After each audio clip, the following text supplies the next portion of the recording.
கர்த்தரும் இரட்சகரும் மீட்புருமாகிய இயேசு கிறிஸ்துவின் நாமத்தினாலே ஜெபிக்கிறேன்.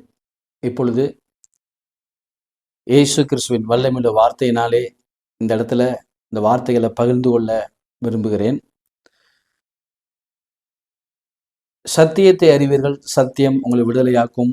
யோவான் 8:32 இயேசு கிறிஸ்து சொன்னது போல இன்னைக்கு அநேகர் சத்தியம் இல்லாத ஒரு நிலைமையில இருக்கிற ஒரு காரியங்களை நம்ம பார்க்கிறோம். இயேசு கிறிஸ்து பேசின காரியங்கள் உண்மையுள்ளது, அது சத்தியம் உள்ளது, அது கிருபை நிறைந்தது. அப்படிப்பட்ட சத்தியமான வசனங்கள் இன்னைக்கு அநேகருக்கு இல்லை.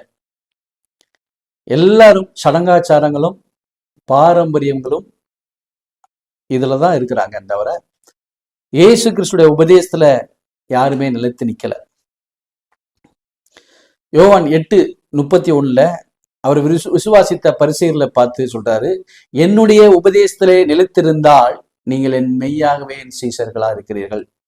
சத்தியத்தை அறிவீர்கள், சத்தியம் உங்களை விடுதலையாக்கும். இந்த நாளிலும் ஒரு காரியத்தை குறித்து நம்ம பார்க்க போகிறோம்.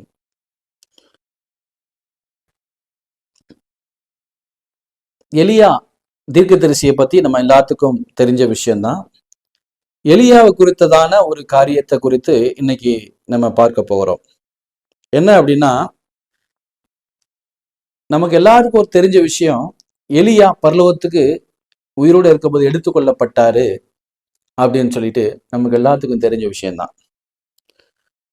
அது என்ன, அவரு எடுத்துக்கொள்ளப்பட்டாரு, அவர் திரும்ப வந்தாரா அப்படிங்கிற ஒரு வேத வாக்கியம் இருக்கு, வருவார்னு. அவர் வந்தாரா வரலையா அப்படிங்கிற ஒரு விளக்கத்தை தான் குறித்து இப்ப பார்க்க போகிறோம்.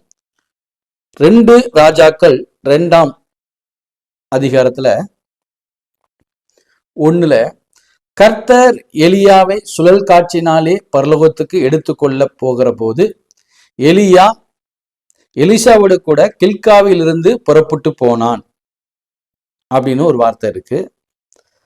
அதுலயே 2 ராஜாக்கள் 2ஆம் அதிகாரத்துல 11ஆம் வசனத்துல அவர்கள் பேசிக்கொண்டு நடந்து போகையில் இதோ அக்கினி ரதமும் அக்கினி குதிரைகளும் அவர்கள் நடுவாக வந்து இருவரையும் பிரித்து எலியா சுழல் காற்றினாலே பரலோகத்துக்கு ஏறி போனான் அப்படின்னு சொல்லி ஒரு வார்த்தை இருக்கு. அப்போ இதை ஒரு தீர்க்க தரிசன புஸ்தகத்துல, மல்கியா அப்படிங்கிற ஒரு தீர்க்க தரிசன புஸ்தகம், பழைய ஏற்பாட்டுல கடைசி ஒரு அதிகாரம், கடைசி வசனம் 4வது வசனத்துல 5, 4வது அதிகாரத்துல 5, 6 அப்படிங்கிற ஒரு வசனத்துல நம்ம பார்த்தா ஒரு மல்கியாவை கொண்டு ஒரு தீர்க்க தரிசனம் உரைக்கப்பட்டதை நம்ம பார்த்திருக்கிறோம். என்ன தீர்க்க தரிசனம் அப்படின்னா, இதோ கர்த்தருடைய பெரிதும் பயங்கரமான நாள் வருவதற்கு முன்னே நான் உங்களிடத்தில் எலியா தீர்க்கதரிசியை அனுப்புகிறேன். நான் வந்து பூமியை சங்காரத்தால் அழிக்காதபடி அவன் பிதாக்களுடைய இருதயத்தை பிள்ளைகளிடத்திற்கும் பிள்ளைகளுடைய இருதயத்தை அவர்கள் பிதாக்களிடத்திற்கும் திருப்புவான். பழைய ஏற்பாடு முடிந்தது அப்படின்னு சொல்லி ஒரு வார்த்தை இருக்கு. அப்போ எலியா தீர்க்கதரிசியை அனுப்புவேன் அப்படின்னு சொல்லி கர்த்தர் சொல்லியிருக்கிறாரு. யாரை கொண்டு? மல்கியா தீர்க்கதரிசியை கொண்டு. அப்ப எலியா தீர்க்கதரிசி வந்தாரா வரலையா, அதுதான் கேள்வி. இன்னைக்கு அநேக இடத்துல நம்ம கேட்கிற போது அவங்க வரல, எலியா வரலங்கிறாங்க. ஆனா இயேசு கிறிஸ்து அவரை குறித்து என்ன சொல்றாரு, சீசர்கள் அவரை குறித்து என்ன சொல்றாங்க, இதுதான் நம்ம பார்க்க வேண்டிய ஒரு காரியமா இருக்கு. அப்போ இயேசு கிறிஸ்து என்ன சொல்றாங்க அப்படின்னு சொல்லி பார்த்தோம் அப்படின்னா, மத்தேயு எழுதின புஸ்தகத்துல 17ஆம் அதிகாரத்துல 10ஆம் வசனம் நம்ம பார்ப்போம். மத்தேயு 17ஆம் அதிகாரம் 10ஆம் வசனத்துல அவர் என்ன சொல்லியிருக்கிறாரு அப்படின்னா, அவருடைய சீசர்கள் இயேசு கிறிஸ்துவோட கேட்கிற ஒரு கேள்வி. அப்பொழுது அவருடைய சீசர்கள் அவரை நோக்கி, அப்படியானால் எலியா முந்தி வர வேண்டும் என்று வேதபாரகர் சொல்லுகிறார்களே, அது எப்படி என்று கேட்டார்கள். இயேசு அவர்களுக்கு பிரதியுத்தரமாக, எலியா முந்தி வந்து எல்லாவற்றையும் சீர்படுத்துவது மெய்தான், ஆனாலும் எலியா வந்தாயிற்று என்று உங்களுக்கு சொல்லுகிறேன். அவனை அறியாமல் தங்கள் இஷ்டப்படி அவனுக்கு செய்தார்கள்.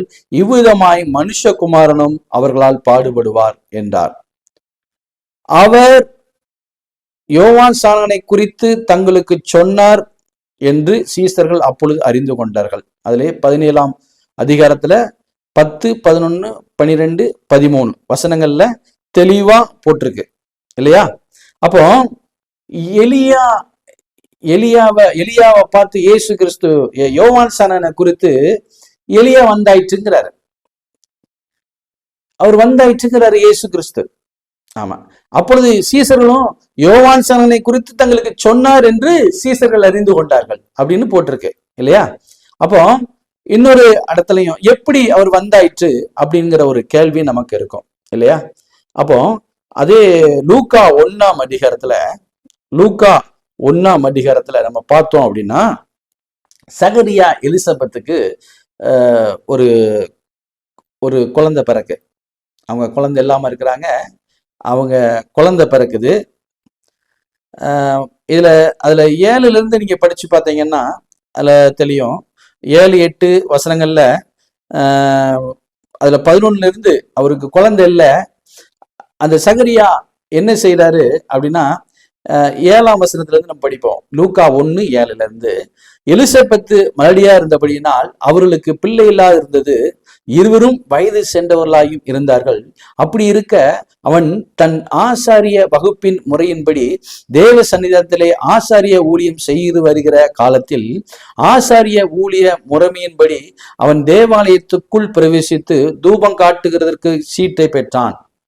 தூபம் காட்டுகிற வேளையிலே ஜனங்கள் எல்லாரும் கூட்டமாய் வெளியே ஜெபம் பண்ணி கொண்டிருந்தார்கள். அப்பொழுது கர்த்தருடைய தூதன் ஒருவன் தூப பீடத்தின் வலது பக்கத்திலே நின்று அவனுக்கு தரிசனமானார். யாருக்கு தரிசனமானார்? சகரியாவுக்கு தரிசனமானார். சகரியா அவனை கண்டு கலங்கி பயமடைந்தான். தூதன் அவனை நோக்கி, சகரியாவே பயப்படாதே, உன் வேண்டுதல் கேட்கப்பட்டது. உன் மனைவியாகிய எலிசபெத்து உனக்கு ஒரு குமாரனை பெறுவாள். அவனுக்கு யோவான் என்று பெயரிடுவாயாக. உனக்கு சந்தோஷமும் மகிழ்ச்சியும் உண்டாயிருக்கும். அவன் பிறப்பின் மித்தம் அநேகர் சந்தோஷப்படுவார்கள். அவன் கர்த்தருக்கு முன்பாக பெரியவனாய் இருப்பான். திராட்சரசமும் மதுவும் குடியான். தன் தாயின் வயிற்றில் இருக்கும் பொழுதே பரிசுத்த ஆவியினாலே நிரப்பப்பட்டிருப்பான். அவன் இஸ்ரவேல் சன்னதியாரில் அநேகரை அவர்கள் தேவனாகிய கர்த்தரிடத்திற்கு திருப்புவான். பிதாக்களுடைய இருதயங்களை பிள்ளைகளிடத்திற்கும் கீழ்ப்படியாதவர்களை நீதிமான்களுடைய ஞானத்திற்கும் திருப்பி உத்தமமான ஜனத்தை கர்த்தருக்கு ஆயத்தப்படுத்தும்படியாக அவன் எலியாவின் ஆவியும் பலமும் உடையவனாய் அவருக்கு முன்னே நடந்து போவான் அப்படின்னு போட்டிருக்கு இல்லையா? அப்போ இதுல என்ன நடக்கு அப்படின்னா 17 லூக்கா 1ஆம் அதிகாரத்துல 17ஆம் வசனத்துல பிதாக்களுடைய இருதயத்தை பிள்ளைகள் எடுத்திருக்கும் கீழ்ப்படியாதவர்களின் நீதிமான்களுடைய ஞானத்திற்கும் திருப்பி அப்படின்னு இந்த வார்த்தை எங்க வந்திருக்கு? மல்கியா 4ஆம் அதிகாரத்துல 5, 6ல மல்கியாவை கொண்ட தீர்க்க தரிசனம் இந்த இடத்துல வந்திருக்கு இல்லையா? அப்போ பிதாக்களுடைய இருதயங்களை பிள்ளைகளிடத்திற்கும் கீழ்ப்படியாதவர்களை நீதிமான்களுடைய ஞானத்திற்கும் திருப்பி உத்தமமான ஜனத்தை கர்த்தருக்கு ஆயத்தப்படுத்தும்படியாக, இதுதான் முக்கியமான ஒரு பகுதி. அவன் எலியாவின் ஆவியும் பலமும் உடையவனாய் அவருக்கு முன்னே நடந்து போவான். அவர் யாருடைய ஆவியை பெற்றிருந்தாரு? யோவான் ஸ்நானகன் எலியாவின் ஆவி உடையவன். அப்ப எலியாவின் ஆவியை உடையவனை யோவான் ஸ்நானனை பார்த்து இயேசு கிறிஸ்து சொல்ற ஒரு வார்த்தை, எலியா வந்தாயிற்று, எலியா வந்தாயிற்றுங்கிறார். அப்போ எலியாவுடைய ஆவியை பெற்ற யோவான் ஸ்நானனை பார்த்து இயேசு கிறிஸ்து சொன்ன வார்த்தை எலியா வந்தாயிற்று அப்படின்னு சொல்றார். இன்னைக்கு நம்ம யாருடைய ஆவியை பெற்றிருக்கிறோம்? நம்ம எல்லாரும் யாருடைய ஆவியை பெற்றிருக்கிறோம்? இயேசு கிறிஸ்துடைய ஆவியை பெற்றிருக்கிறோம். எப்படி? யோவான் 6:63, ஆவியை உயிர்ப்பிக்கிறது மாம்சமானது ஒன்றுக்கும் உதவாது, நான் உங்களுக்கு சொல்லுகிற வசனங்கள் ஆவியாயும் ஜீவனுமாயி இருக்குன்னு சொல்றார். அப்ப மத்தேயு, மார்க்கு, லூக்கா, யோவான்ல இருந்து வெளிப்படுத்தின விசேஷம் வரைக்கும் நம்ம அதை படிச்சு அதன்படி நடக்கும் பொழுது நம்ம யாருடைய ஆவியை பெற்றிருக்கிறோம்? மத்தேயு, மார்க்கு, லூக்கா, யோவான்ல யாருடைய ஆவி இருக்கு? வார்த்தை இயேசு கிறிஸ்துடைய ஆவி. அப்ப இயேசு கிறிஸ்துடைய ஆவியை உடையவன் யாரு? அவருடைய மாம்சத்தை புசித்த ரத்தத்தை பானம் பண்ணுகிற நம்ம எல்லாரும் தான். அவருடைய வார்த்தையை புசிக்கிறதா. மனுஷன் அப்பத்தினால மாத்திரம் இல்ல, கர்த்தருடைய வாயிலிருந்து வருகிற ஒவ்வொரு வார்த்தையினால பிழைப்பான் என்று எழுதியிருக்கிறதே எங்க இருக்கு? மத்தேயு 4ஆம் அதிகாரத்துல எழுதப்பட்டிருக்கு இல்லையா? அப்போ இன்னைக்கு உள்ள காரியங்கள்ல எலியாவை பார்த்துதான் யோவான் சானகன் வந்தாயிற்றுங்கிறாரு. எலியாவின் ஆவியை உடையவன் யாரு? யோவான் சானகன். அப்ப யோவான் சானகனை பார்த்து இயேசு கிறிஸ்து சுழற்சி கொடுக்கிறாரு, எலியா வந்தாயிற்று. இன்னைக்கு நம்ம எல்லாரும் யாருடைய ஆவியை பெற்றிருக்கிறோம்? இயேசு கிறிஸ்துடைய ஆவியை பெற்றிருக்கிறோம். அப்போ இயேசு கிறிஸ்து எங்க வந்தாயிற்று? நமக்குள்ள யாரெல்லாம் அவருடைய வார்த்தையை புசிக்கிறார்களோ, யாரெல்லாம் அவருடைய வார்த்தையை கை கொண்டு அவருடைய வார்த்தையை புசிக்கிறார்களோ அவர்களுக்குள்ளெல்லாம் இயேசு கிறிஸ்து வந்தாயிற்று. ஆமென். அவர்களுக்குள்ள எல்லாம் இயேசு கிறிஸ்து வந்தாயிற்று. இயேசு கிறிஸ்து ஏன் வரணும்? இது மிகப்பெரிய ஒரு சத்தியம். இன்னைக்கு இயேசு கிறிஸ்து எல்லாரும் நினைக்கிறாங்க 2000 வருஷத்துல வருவான்னாங்க, 2021, 22, 23, 25, 30, 40ன்னு சொல்லிட்டே இருக்கிறாங்க. எப்ப வருவாரு? இதோ வாசற்படியில இருந்து கதவை தட்டுகிறேன், ஒருவன் சத்தத்தை கேட்டு கதவை திறந்தால் நான் அவனுக்குள்ளே வந்து வாசம் பண்ணுவேன்னு சொல்லி, ஆமென், வெளிப்படுத்தின விசேஷம் 3:20 நம்ம பார்க்க முடியும். அல்லேலூயா, அல்லேலூயா. இன்னொரு இடத்துலயும் நம்ம பார்க்க முடியும். யோவான் 14ஆம் அதிகாரம், யோவான் 14ஆம் அதிகாரத்துல 16, 17 வசனங்கள்ல தெளிவா சொல்லுது, நான் பிதாவை வேண்டிக் கொள்வேன், அப்பொழுது என்றென்றைக்கும் உங்களுடனே கூட இருக்கும்படி சத்திய ஆவியானவராகிய வேறொரு தேற்றரவாளனை அவர் உங்களிடத்துக்கு தந்தருளுவார். உலகம் அந்த சத்திய ஆவியானவரை காணாமலும் அறியாமலும் இருக்கிறபடியினால் அவரை பெற்றுக்கொள்ள மாட்டாது. அவர் உங்களுடனே வாசம் பண்ணி உங்களுக்குள்ளே இருப்பதனால் நீங்கள் அவரை அறிவீர்கள் அப்படின்னு சொல்லப்பட்டிருக்கு இல்லையா? அப்போ இந்த இயேசு கிறிஸ்துடைய எங்க இருக்கிறாரு? நமக்குள்ளதான் வந்து அவரை நம்ம தேடும் பொழுது அவரை நம்ம அதுதான் சொல்றாரு. இயேசு கிறிஸ்துவ 2 விதமா பார்க்க முடியும். இயேசு கிறிஸ்துவ 2 விதமா பார்க்க முடியும். எப்படி பார்க்க முடியும்? மத்தேயு 13ஆம் அதிகாரத்துல அவரு ஒரு காரியத்தை சொல்றாரு.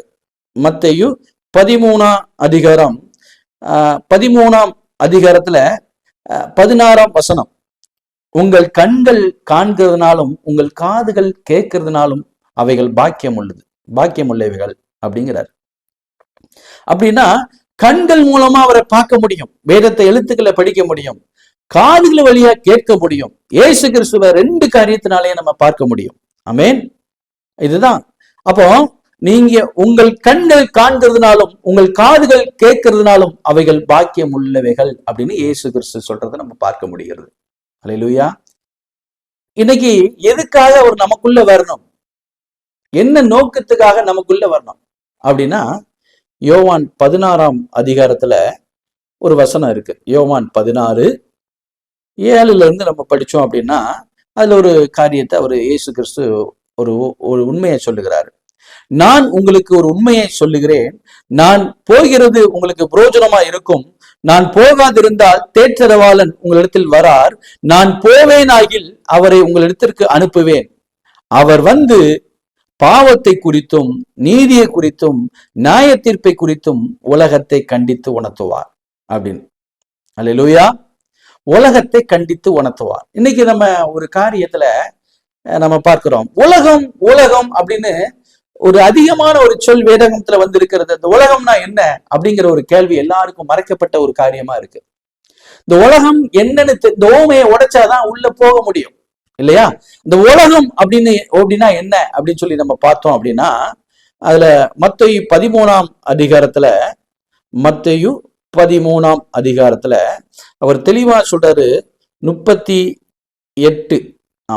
38ஆம் வசனத்துல, நிலம் உலகம், நல்ல விதை ராஜ்யத்தின் புத்திரர், கலைகள் பொல்லாங்கினுடைய புத்திரர். அப்போ நிலம் என்னதான்? உலகம். நிலம் எதை குறிக்கி? உலகம். நிலம் உலகம். அப்போ நிலம் அப்படின்னா நம்ம நினைக்கிறோம் வெளி நிலங்களை பத்தி பேசுகிறோம், வெளியில உள்ள உலகத்தை பத்தி பார்க்கிறோம். நம்மள அவர் சொல்ல நல்ல நிலத்தில் விழுந்த விதை 30, 60, 100 பலன் கொடுக்குங்கிறார். அப்போ நல்ல நிலத்தில் அப்படின்னா என்னது? இதோ ஒரு வருஷத்துல சொல்றாரு, பூமியிலே அக்கினியை போட வந்தேன் அப்படின்னு. அக்கினிய பூமியில போட வந்து, அக்கினா என்னது? வார்த்தை.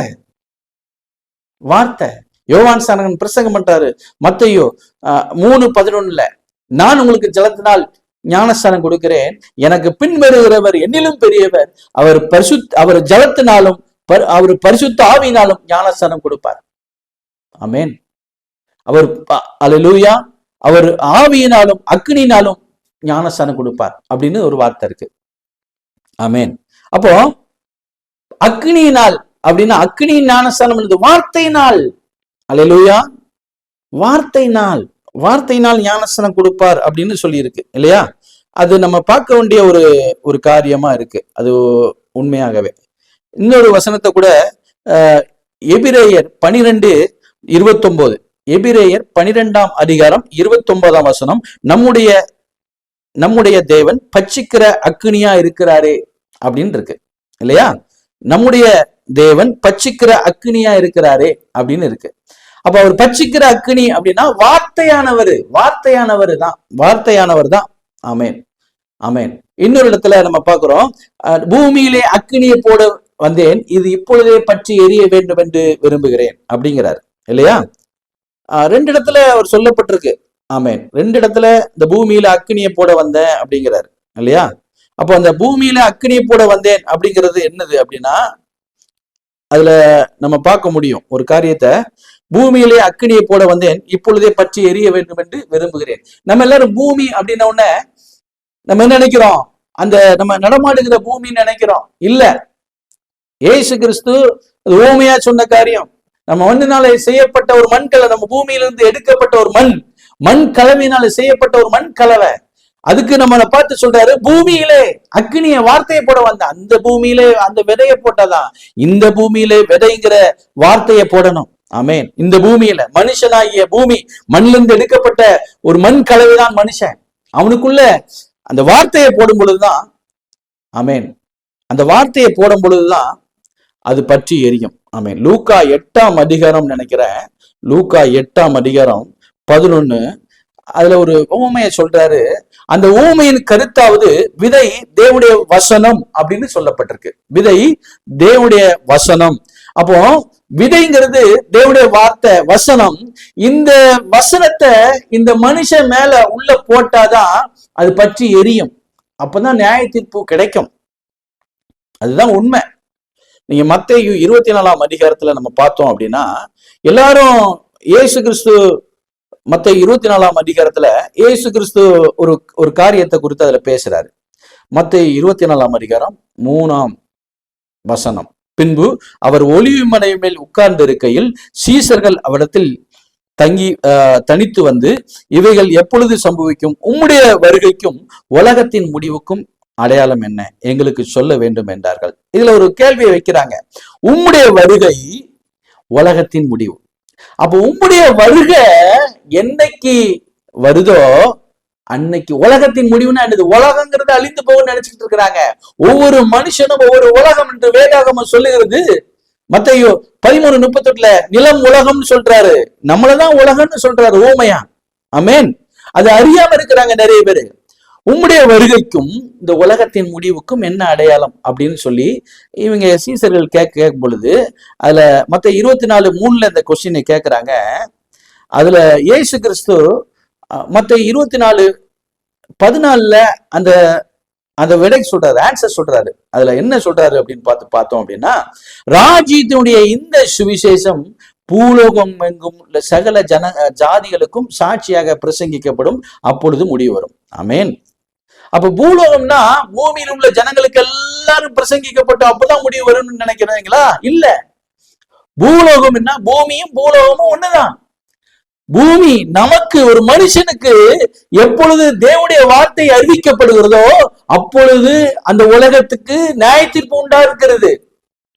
இதுதான் உண்மையான ஒரு சம்பவம். இது தெரியாம அநேகர், இதுக்கு அர்த்தம் தெரியாம எதெல்லாமோ கற்பனை பண்ணி வைத்துக் கொண்டிருக்கிறார்கள். நம்முடைய இயேசு கிறிஸ்து எல்லாமே ஊமையாதான் பேசி இருக்கிறாரு. அவர் சொன்னாரு, எல்லாமே ஊமைதான், ஊமையினாலதான் பேசி இருக்கிறேங்கிறாரு. ஏன்னா எல்லாருமே மறைமுகமா தான் பாக்குறாங்க, எல்லாருமே பாக்குறது வெளியரங்கமா பாக்குறாங்க. இயேசு கிறிஸ்து மறைமுகமா தான் சொல்லி இருக்கிறாரு. இதுல என்ன சொல்லி இருக்கிறாரு அப்படின்னு பார்த்தோம் அப்படின்னா, மத்தேயு 13ஆம் அதிகாரத்துல ஒரு காரியத்தை அவர் சொல்றதை நம்ம பார்க்கிறோம். அதுல வந்து ஒரு காரியம், நல்ல ஒரு ஒரு ஸ்தோத்திரம். அதுல ஒரு காரியம் அதுல இயேசு கிறிஸ்து சொல்லியிருக்கிறாரு. ஒரு நிமிஷம். அவர் பேசுனது எல்லாமே ஊமைதான். ஊமையான ஒரு வார்த்தையை குறித்து தான் அவர் பூரா வசனங்கள்லயும் அவரு சொல்லி இருக்கிறாரு. அது நீங்க மத்தேயு 13 ஃபுல்லாமே ஊமைதான். ஊமைகளாலதான் எல்லாம் சொல்லி இருக்கிறாரு, பேசியிருக்கிறாரு. நீங்க பாருங்க, மத்தேயு 13ஆம் அதிகாரம் 34, இவைகள் எல்லாம் இயேசு ஜனங்களுடைய ஊமைகளாய் பேசினார், ஊமையினாலே அன்றி அவருடைய ஒண்ணும் பேசவில்லை அப்படின்னு போட்டிருக்கு. அது 35ல, என் வாயை ஊமையினால் திறப்பேன், உலகத் தோற்றம் முதல் மறைபொருள்களை வெளிப்படுத்துவேன் என்று தீர்க்கதரிசியால் உரைக்கப்பட்டது நிறைவேறும்படி இப்படி நடந்தது. அவர் பேசினது எல்லாம் ஊமை, அது யாரும் கண்டுபிடிக்க முடியாது. சீசர்கள் அதிலே மத்தேயு 13ஆம் அதிகாரத்துல அதுல ஒரு கேள்வியை கேட்கிறாங்க. என்ன கேள்வி? அப்பொழுது சீசர்கள் அவரிடத்தில் வந்து, இதுல மத்தேயு 13:10, அப்பொழுது சீசர்கள் அவரிடத்தில் வந்து இந்த விதையை குறித்ததான ஊமைகளை சொல்லும் பொழுது சீசர்கள் இயேசு கிறிஸ்துவிட்ட கேட்கிறாங்க, ஏன் அவருடைய ஊமையாய் பேசுகிறீர்கள் என்று கேட்டார்கள். அவர்களுக்கு அவர் பிரதித்திரமாக, பரலோக ராஜ்யத்தின் ரகசியங்களை அறிந்து கொள்ளும்படி உங்களுக்கு அருளப்பட்டிருக்கிறது, அவர்களுக்கோ அருளப்படவில்லை. அப்போ இந்த ராஜ்யத்தின் ரகசியம், ராஜ்யத்தின் வார்த்தை, இயேசு பேசின எல்லாமே ரகசியம். இந்த ரகசியமான வார்த்தைய அவரு சீசர்களுக்கு மட்டும்தான் கற்றுக் கொடுக்கிறாரு, வேற யாருக்கும் கற்றுக் கொடுக்கறது இல்லை. அதுக்கு கீழே நீங்க பாத்தீங்கன்னா, உள்ளவன் எவனோ அவனுக்கு கொடுக்கப்படும், பரிபூர்ணமும் அடைவான், இல்லாதவன் எவனோ அவனிடத்திலிருந்து உள்ளதும் எடுத்துக்கொள்ளப்படும். அவர்கள் கண்டும் காணாதுள்ளாயும் கேட்டும் கேளாதுள்ளாயும் உணர்ந்து கொள்ளாதுள்ளாயும் இருக்கிறபடினால் நான் அவர்களுடைய ஊமைகளாய் பேசுவேன் அப்படிங்கிறாரு. இதுல ஏசாயா தீர்க்க தரிசன புஸ்தகத்திலையும் அவர் சுட்டி காமிக்கிறாரு. ஏசாயா தீர்க்க தரிசனம் அவரிடத்தில் நிறைவேறுகிறது. அதாவது காதார கேட்டும் உணராதிருப்பீர்கள், கண்ணார கண்டும் அறியாதிருப்பீர்கள். இந்த ஜனங்கள் கண்களினால் காணாமலும் காதுகளினால் கேளாமலும் இருதயத்தின் உணர்ந்து மனம் திரும்பாமலும் நான் அவர்களை ஆரோக்கியமாக்காமலும் அவர்கள் இருக்கும்படியாக அவர்கள் இருதயம் கொளுத்திருக்கிறது, காதால் மந்தமாய் கேட்டு தங்கள் கண்களை மூடிக்கொண்டார்கள் என்பதே. அதுக்கு கீழே, உங்கள் கண்கள் காண்கிறதுனாலும் உங்கள் காதுகள் கேட்கறதுனாலும் அவைகள் பாக்கியம் உள்ளது அப்படின்னு சீசர்ல பார்த்து சொல்றாரு. அருமையான ஜனமே, அன்பு சகோதர சகோதரிகளே, இந்த வசனம் எல்லாத்துக்கும் விதைக்கப்படணும். இது ஏதோ ஒரு சடங்காச்சாரமான ஒரு காரியம் கிடையாது. இது இந்த ராஜ்யத்தின் சுவிசேஷம் பூலோகம் எங்கு பிரசங்கிக்கப்படணும், ஒரு மனுஷனுக்கு அறிவிக்கப்படணும். அந்த மனுஷனுக்கு இந்த ஜனம் இயேசு கிறிஸ்துடைய வார்த்தை உள்ள போகும்போது அவனுக்குள்ள நியாய தீர்ப்பு உண்டா இருக்கிறது. ஏன்னா மனுஷனுக்குள்ள எல்லா அசுத்தங்களும் நிறைந்திருக்கிறது. கலாத்தியர் 5:19 மாம்சத்தின் கிரிகள் வெளியரங்கமா இருக்கின்றன அப்படின்னு ஒரு வசனத்தை நம்ம எல்லாரும் வாசித்திருப்போம் இல்லையா? கலாத்தியர் 5:19 படிக்கிறேன். கலாத்தியர் 5:19 ஒரு வார்த்தை நானே படிக்கிறேன். மாம்சத்தின் கிரியைகள் வெளியரங்கமா இருக்கின்றன, இவையாவன: விபச்சாரம், வேசித்தனம், அசுத்தம், காம விகாரம், விக்கிரகாராதனை, பில்லிஸ்தோனியம், பகைகள், விரோதங்கள், வைராக்கியங்கள், கோபங்கள், சண்டைகள், பிரிவினைகள், மார்க்க பேதங்கள், பொறாமைகள், கொலைகள், வெறிகள், களியாட்டுகள் முதலானவைகளே. இப்படிப்பட்டவைகளை செய்கிறவர்கள் தேவனுடைய ராஜ்யத்தை சுதந்திரிப்பதில் என்று முன்னமே நான் உங்களுக்கு சொன்னது போல இப்பொழுதும் உங்களுக்கு சொல்லுகிறேன் அப்படின்னு சொல்லி பவுலை வச்சு பேசி இருக்கிறாரு. அப்போ இத்தனை காரியம் நம்ம சரீரத்துக்குள்ள அடங்கி இருக்கு. இத்தனை காரியமும் எங்க இருக்கு? நம்ம மாம்சத்துல ஒட்டி கொண்டு இருக்கிறது. இப்ப உதாரணத்துக்கு நான் உங்ககிட்ட ஒரு கேள்வி கேட்கிறேன். எல்லாரும் விவசாயம் நமக்கு தெரிஞ்ச விஷயம்தான். அந்த விவசாயம் பண்ணும் பொழுது ஒரு சின்ன ஒரு பாத்தி மாதிரி கட்டி அதுல ஒரு விதையை நம்ம போட்டு அதுக்கு தண்ணீர் ஊற்றினோமானால் அந்த அந்த அந்த விதை முளைத்து சில நாட்களிலே அந்த விதை முளைக்கும். ஆனா அந்த விதை மட்டும் முளைக்கா செடியா வருதா? பக்கத்துல நிறைய களைகளும் வரும். நம்ம தண்ணி ஊத்தும் போது இந்த களைகள் வரும். அப்போ நம்ம போட்டது ஒரு விதை தான், ஆனா பக்கத்துல எத்தனையோ விதமான களைகள் முளைக்கு. அது எப்படி? நம்ம போட்ட விதை மட்டும்தானே முளைக்கணும், களைகள் எப்படி முளைக்குது? எங்க இருந்து வந்தது இந்த களைகள்? அந்த களைகள் அந்த மண்ணோட ஒட்டி கொண்டு இருக்கிறது. அந்த களைகளை நம்ம என்ன செய்யறோம், அந்த கையினால அந்த களைகளை எடுத்து அப்புறப்படுத்தும் பொழுது நம்ம போட்ட விதை நல்ல முளைச்சு வரும், நல்ல நல்ல ஆரோக்கியமா இருக்கும். அதே போலதான் வார்த்தை நமக்குள்ள இயேசு கிறிஸ்து வைத்திருக்கிறாரு. ஆனா அந்த பாவம் எதுக்காக அந்த வார்த்தை வந்திருக்கு அப்படின்னா, நமக்குள்ள இருக்கிற அந்த பாவம், நமக்குள்ள இருக்கிற அந்த மாம்சத்தின் கிரியைகள், வெளியரங்கமா இருக்கின்ற நம்ம பார்த்த அந்த மாம்சத்தின் கிரியைகள் நம்ம சரீரத்தோட ஒட்டி கொண்டு இருக்கிறது. இந்த சரீரத்தோட ஒட்டி கொண்டு இருக்கிற பொழுது நம்ம அதன்படிதான் செய்வோம், அதன்படிதான் நம்ம மாம்சம் என்ன சொல்றதோ அதுதான் நம்ம கேட்போம், அதுதான் பேசுவோம், அதுதான் நடப்போம். அப்படிதான் நம்ம வாழ்க்கை போய்கிட்டே இருக்கிறோம். பாவம் நிறைந்த வாழ்க்கையா தான் இருப்போம். ஆனா இயேசு கிறிஸ்து என்னைக்கு அவருடைய வார்த்தை நமக்குள்ள விதைக்கப்படுகிறதோ, என்னைக்கு அந்த வார்த்தை நமக்குள்ள முளைக்கிறதோ, அன்னைக்கு அந்த மாம்சத்தின் கிரியைகள் எல்லாம் அழிக்கப்பட்டு கொண்டிருக்கிறது. மத்தேயு 5ஆம் அதிகாரத்துல நம்ம பார்த்தோம் அப்படின்னா, வேத பாரகர் பரிசேயர் என்பவருடைய நீதியிலும் உங்கள் நீதி அதிகமாகிவிட்டால் தேவனுடைய ராஜ்யத்தில் பிரவேசிக்க மாட்டீர்கள் என்று மெய்யாகவே மெய்யாகவே நான் உங்களுக்கு சொல்லுகிறேன் அப்படின்னு ஒரு வார்த்தை மத்தேயு 5ஆம் அதிகாரம் 20 நம்ம பார்க்க முடியும். அதுக்கு அடுத்த வசனம் 21 நம்ம பார்த்தோம் அப்படின்னா, கொலை செய்யாதிருப்பாய் என்று பூர்வத்தாருக்கு உரைக்கப்பட்டதை கேள்விப்பட்டிருக்கிறீர்கள், நான் உங்களுக்கு சொல்கிறேன், தன் சகோதரனை நியாயம் இல்லாமல் கோபித்துக் கொள்கிறவன் நியாய தீர்ப்புக்கு ஏதுவா இருப்பான், மூடனே என்று சொல்லுகிறவன் எரி நரகத்துக்கு பாத்திரனா இருப்பான் அப்படிங்கிறார். அப்போ கொலை செய்யக்கூடாதுங்கிற ஒரு கட்டளை நமக்கு எல்லாத்துக்கும் தெரியும், எல்லாத்துக்கும் தெரிஞ்ச விஷயம். கொலை செஞ்சா அது பாவம், அது மிகப்பெரிய பாவங்கிறது நமக்கு தெரியும். ஆனா கோவப்பட்டாலே கொலைக்கு சமங்கிறத யார் கத்து கொடுத்தா? இயேசு கிறிஸ்து கற்பித்து கொடுத்திருக்கிறாரு. இயேசு கிறிஸ்து நமக்கு அதை கத்து கொடுத்திருக்கிறாரு. ஆமென். நியாயம் இல்லாமல் கோபித்துக் கொள்கிறவன் நியாய தீர்ப்புக்கு ஏதுவா இருப்பான் அப்படிங்கிறாரு. அதே ஒரு வசனத்துல மத்தேயு 5ஆம் அதிகாரம் 27, 28, ஆமா 27, 28 அதுலயும் இன்னொரு வசனம் இருக்கு. விபச்சாரம் செய்யாதிருப்பாயாக என்று பூர்வத்தாருக்கு உரைக்கப்பட்டதை கேள்விப்பட்டிருக்கிறீர்கள், நான் உங்களுக்கு சொல்லுகிறேன், ஒரு ஸ்திரியை எச்சையோடு பார்க்கிறவன் தன் இருதயத்திலே அவளோட விபச்சாரம் செய்தாயிற்று அப்படிங்கிறார். அப்போ விபச்சாரம் செய்யக்கூடாதுங்கிற ஒரு கட்டணை நம்ம எல்லாத்துக்கும் தெரியும். ஆனா இச்சோட பார்த்தாலே விபச்சாரங்கிறது யாருக்கு தெரியும்? அது இயேசு கிறிஸ்து சொன்னாதான் தெரியும். இந்த வார்த்தை நமக்குள்ள வரும் பொழுதுதான் நம்ம மாம்ச கிரிகள் நியாயம் தீர்க்கப்படுகிறது. ஐயோ, இச்சோட பார்த்தாலே விபச்சாரங்கிறாரு, கோவப்பட்டாலே கொலைக்கு சமங்கிறாரு. அதே வசனத்துல மத்தேயு 5ஆம் அதிகாரம் 43, 44 வசனங்கள்ல அதுல ஒரு வசனம் சொல்றாரு. அதுல நல்லா பாருங்க.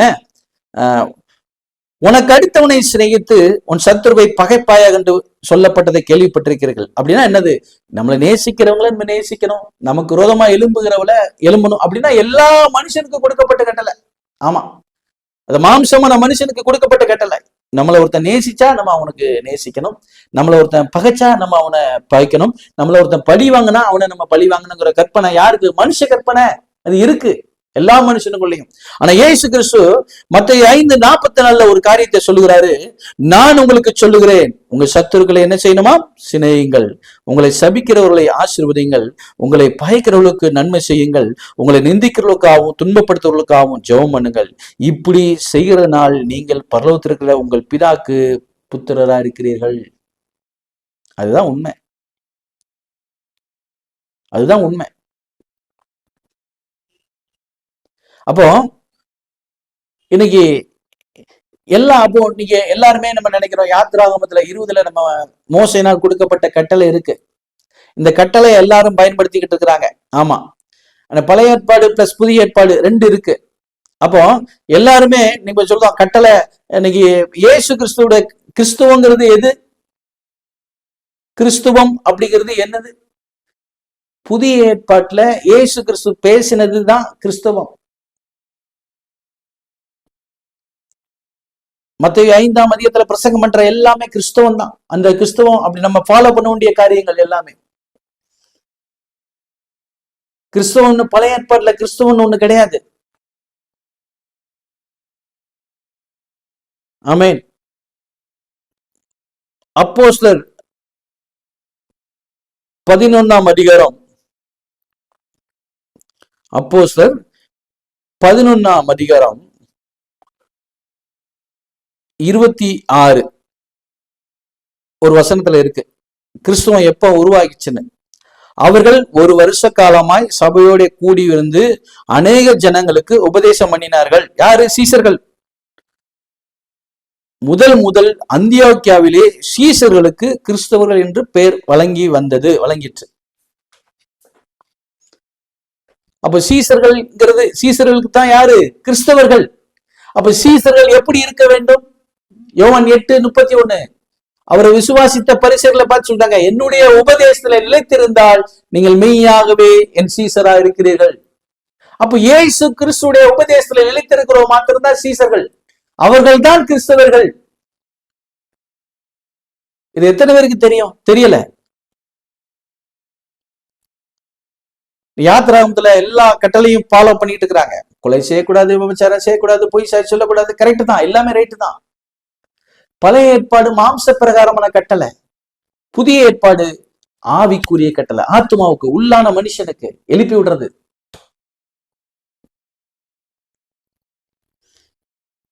நான் கொலை செய்யல, ஆனா கோவப்பட்டு பழி வாங்க நினைச்சா அது தேவனுக்கு உகந்ததா?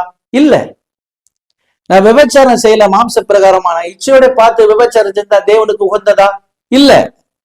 இயேசு கிறிஸ்து உள்ளான மனிதன், உள்ளான ஆத்மாவை தான் உயிர்ப்பிக்கிற தேவன். எபேசியர் 2:1 அக்கிரமத்தினாலும் பாவத்தினாலும் மரித்து போயிருந்த உங்களை உயிர்ப்பித்தாருன்னு வசனம் இருக்கு இல்லையா? அப்ப அக்கிரமத்தினாலும் பாவத்தினாலும் நம்முடைய உள்ளான மனுஷன் என்ன கிடக்குறான்? செத்து கிடக்குறான். உள்ளான மனுஷனை, செத்து கிடக்கிற மனுஷனை இயேசு கிறிஸ்துவோட வார்த்தையை நம்ம புசிக்கும் பொழுது நம்ம ஆத்மா உயிர்ப்பிக்கப்படுகிறது. நம்ம ஆத்மா உயிர்ப்பிக்கப்படுகிறது, அதுதான் நித்திய ஜீவன். அந்த ஆத்மா உயிர்ப்பிக்கப்படுகிற போது எல்லாரும் இன்னைக்கு சிறையிருப்புலதான் இருக்கிறாங்க. எல்லாரும் சிறையிருப்புல இருக்காங்க. ஏன்னா வசனம் சொல்லுது, நீங்க நல்லா பாத்தீங்கன்னா யோவான் அப்படிங்கிற யோவான் 3ஆம் அதிகாரம் நினைக்கிறேன். ஆமா, யோவான் 3ஆம் அதிகாரம் 18 அவரை விசுவாசிக்கிறவன் ஆக்கினைக்குள்ளாக தீர்க்கப்படான் அப்படின்னு அது ஆக்கினை தீர்ப்பு இல்லைங்கிறாரு. விசுவாசிக்கிறவன் வார்த்தைக்கு கேட்டு அதன்படி செய்கிறவனுக்கு ஆக்கினை தீர்ப்பு இல்ல, பனிஷ்மெண்ட் இல்லைங்கிறார். அதே யோவான் 5ஆம் அதிகாரத்திலையும் ஒரு வார்த்தை சொல்லுது. யோவான் 5:24 அதுலயும் ஒரு வசனம் சொல்லுது, என் வசனத்தை கேட்டு என் அனுப்பினவரை விசுவாசிக்கிறவனுக்கு நித்திய ஜீவன் உண்டு, அவன் ஆக்கினை தீர்ப்புக்கு உட்படாமல் மரணத்தை விட்டு நீங்கி ஜீவனுக்கு உட்பட்டிருக்கிறான் என்று மெய்யாகவே உங்களுக்கு சொல்லுகிறேன் அப்படிங்கிறாரு.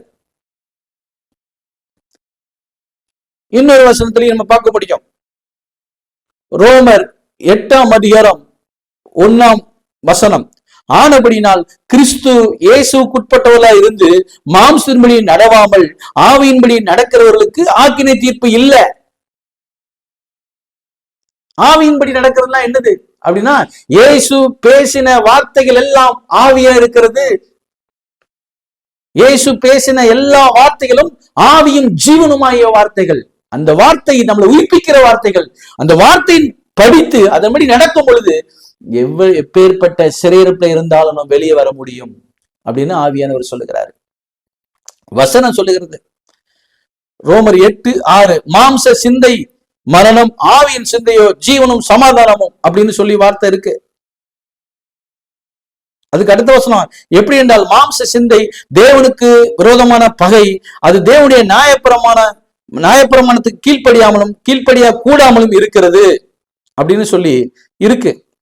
நீங்க ரோமர் 8:13 பாத்தீங்கன்னா, மாம்சத்தின்படி பிழைத்தால் சாவீர்கள், ஆவியினாலே சரீரத்தின் செய்களை அழித்தால் பிழைப்பீர்கள். அப்போ மாம்சத்தின்படி பிழைக்கிறதுனா என்ன? மாம்சம் சொல்லுகிறத கேட்டு நம்ம நடப்போமானால் நமக்கு ஆக்கினை தீர்ப்பு, பனிஷ்மெண்ட் அப்படிங்கிறாரு. ஆவியினாலே சரீரத்தின் செய்களை அழித்தால் அப்படின்னா, ஆவியினாலே சரீரத்தின் செய்களை எப்படி அழிக்க முடியும்? இயேசு கிறிஸ்து பேசின வார்த்தைகள் எல்லாமே ஆவியின் ஜீவனும். அந்த வார்த்தையை கேட்டு விசுவாசித்து நம்ம அதன்படி நடக்கும் பொழுது உதாரணத்துக்கு கோவப்பட்டாலே கொலைக்கு சமங்கிறாரு, இச்சோட பார்த்தாலே விபச்சாரங்கிறாரு. உனக்கு நமக்கு விரோதமா எழுப்புகிறவங்க எல்லாரும் சத்ரு தான். சத்ருவை நம்ம சிநேகிக்கணுங்கிறாரு, சபிக்கிறவங்களை ஆசீர்வதிக்கணுங்கிறாரு. நீ குற்றவாளிகள் ஆகாதபடி மற்றவனை குற்றப்படுத்தாதுன்னு சொல்லி 7:1 சொல்லப்பட்டிருக்கிறது. நீ பிறருடைய பாவத்தை மன்னித்தாதான் உன் பாவம் மன்னிக்கப்படும். நிறைய வார்த்தைகள் இருக்கு. இவருடைய பேசின வார்த்தைகளை நம்ம கேட்டு அதன்படி செய்வோமானால் நம்ம உண்மையாகவே பாக்கியவானா இருப்போம். சத்திய வசனம் அநேகருக்கு தெரியறதில்ல.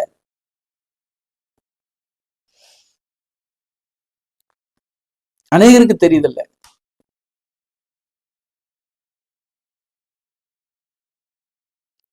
உண்மையாகவே சொல்ல முடியும். இயேசு கிறிஸ்து வார்த்தையை கேட்டு அதன்படி செய்வோமானால் உண்மையாகவே நம்ம பாக்கியவான். அல்லேலூயா, அல்லேலூயா. இந்த நாளிலும் இயேசுவின் நாமத்தில் ஜெபிக்கிறோம் ஜீவனுள்ள பிதாவே, ஆமென்.